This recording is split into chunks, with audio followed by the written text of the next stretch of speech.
All right, so as I was talking about, the Ptolemaic model lasted for a good long time, well into the Middle Ages, and in fact, right up to the time of the Renaissance.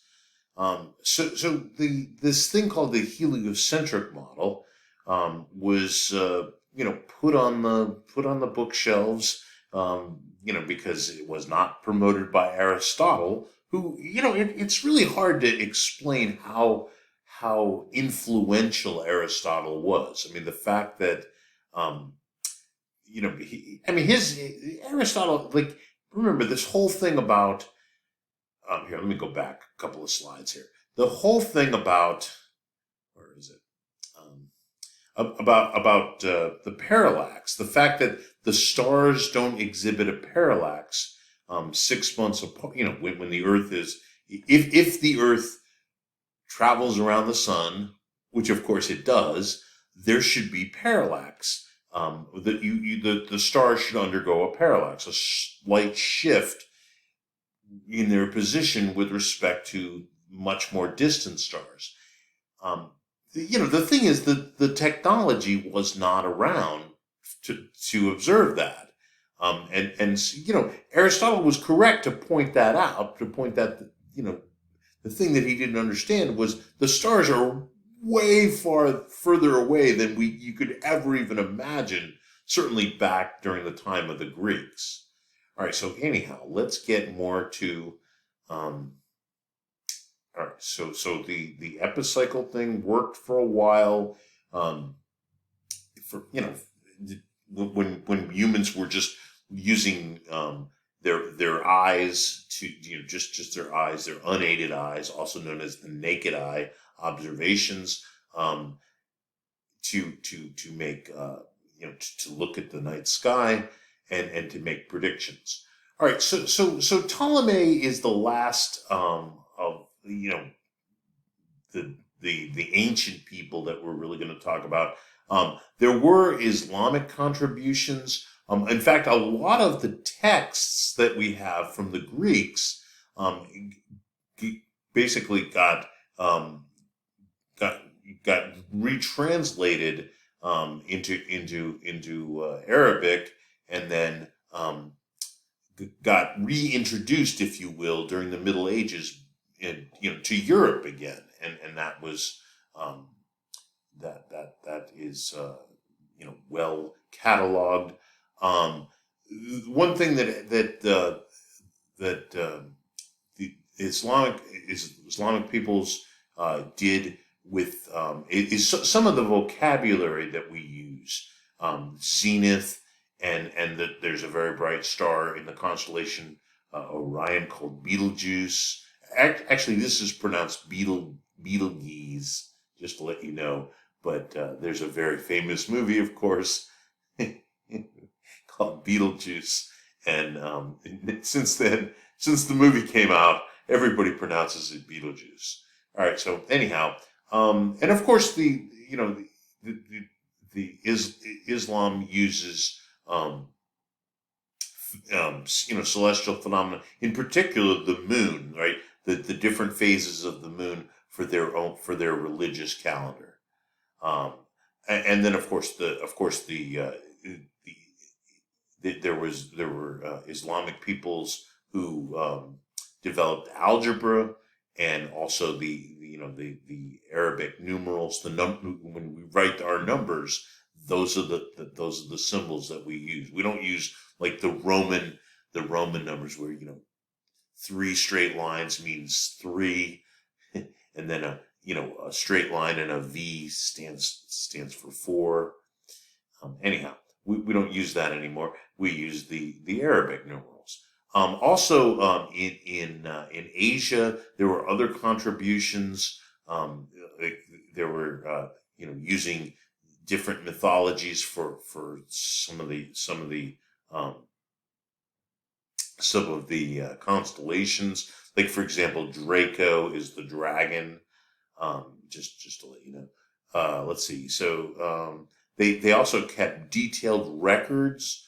And so this is like during the Middle Ages, right? Where records were not as well kept in European countries, there were certain events, celestial events, that were recorded by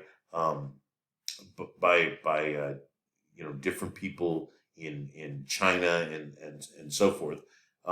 One in particular, actually, in the year right around 1066, was a supernova that went off.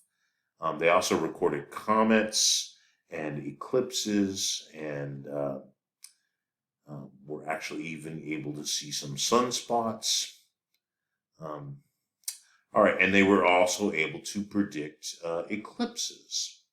Right? So people, in different parts of the world were able, always looking at the night sky. And all right, now we come into, just around the time of shortly, actually probably during the time of the Renaissance, there was a Polish astronomer named Nicholas Copernicus. All right, so this is sometimes called the Copernican Revolution. All right, so this is right, really actually towards the, I guess it's right in the middle of the Renaissance. I don't know the Renaissance numbers, or, what the dates exactly are. I'd have to look that up. All right, so anyhow, so what Copernicus does is really just, you think he kind of does this on his own, but he reads Aristotle's stuff about geocentric models, and of course Aristarchus's heliocentric model, which nobody in the world accepted, because everybody thought Aristotle was so smart and Aristotle must be right about everything.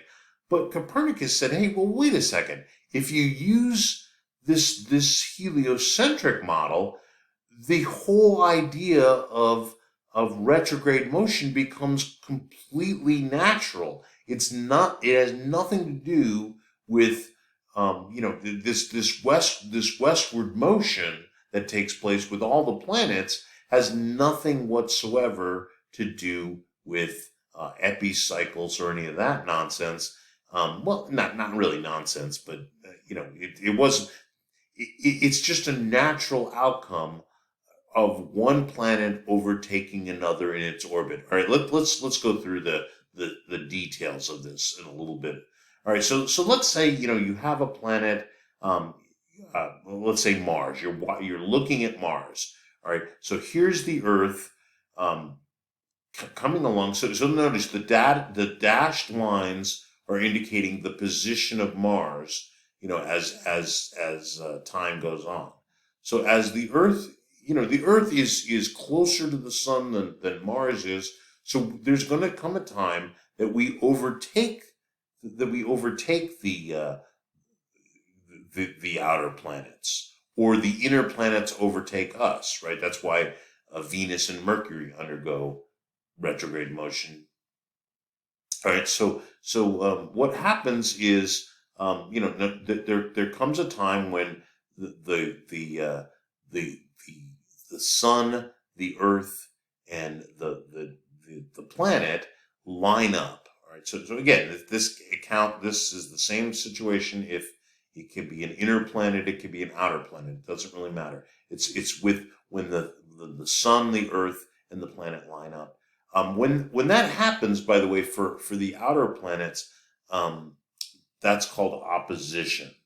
All right. So that's opposition. For the inner planets, when like let's say Venus is right here, that's called conjunction. All right. So anyhow, when opposition occurs, then all of a sudden the planet begins to undergo retrograde motion. Right. So watch. So here's the planet. Right over here. It's normal. This is normal westward motion. Right. So this is I'm sorry, normal eastward motion. Sorry about that. West is over here, and then the planet begins to go. Let's see. Let me get my dashed lines back. Okay. So the planet is slowing down right here, and then over here, the planet is, it's at opposition, and it's undergoing. Let's see, where is it? Which my dotted line? There it is. So the planet is undergoing retrograde motion during opposition. All right, so it's actually right in the middle of its retrograde phase. So that's all the retrograde is. The planet never moves backwards. It's always moving counterclockwise around the sun. But from our perspective, if you just use the background of stars as a reference point, as reference points, the planet seems to be going backwards. But that's not what's taking place. It's really just us overtaking the planet in its orbit. See, and then once we get on the other side of opposition, the planet begins to move eastward again, just like it normally does. All right, so it's just us overtaking the planet in its orbit. The example I always use is, imagine you're going around, you're entering the interstate, right? And there's a big you know what a good example of this is, let's say you're going down Clemson Boulevard towards the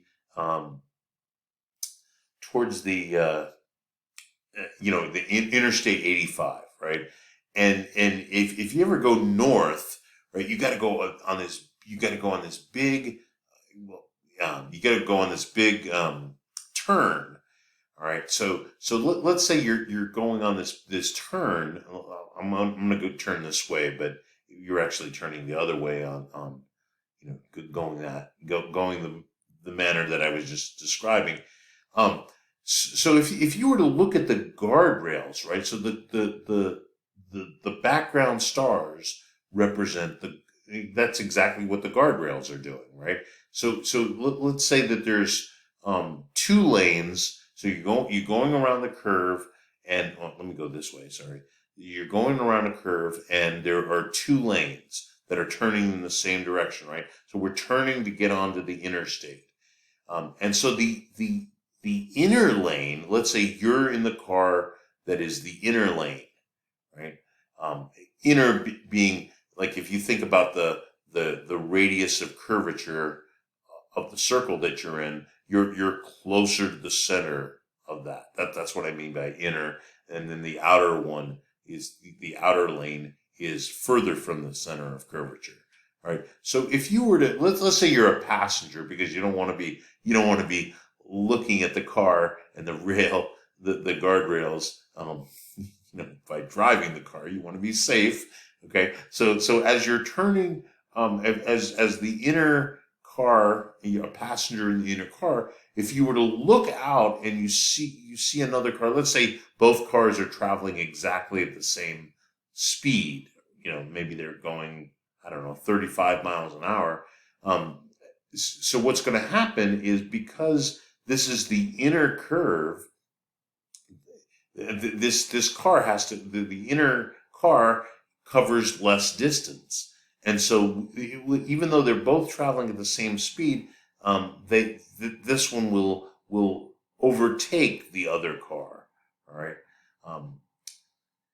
Now, of course, the planets don't travel at the same speed. The Earth travels. The closer they are to the sun, the faster they travel. We're going to find that Kepler's the one that discovers that. But anyhow, if you were to look and look at the outer, the car in the outer lane, and compare it to the guardrails, there would come a point where it seems as though the car was in the outer lane was moving backwards, but it never moves backwards. It's always turning around the curve.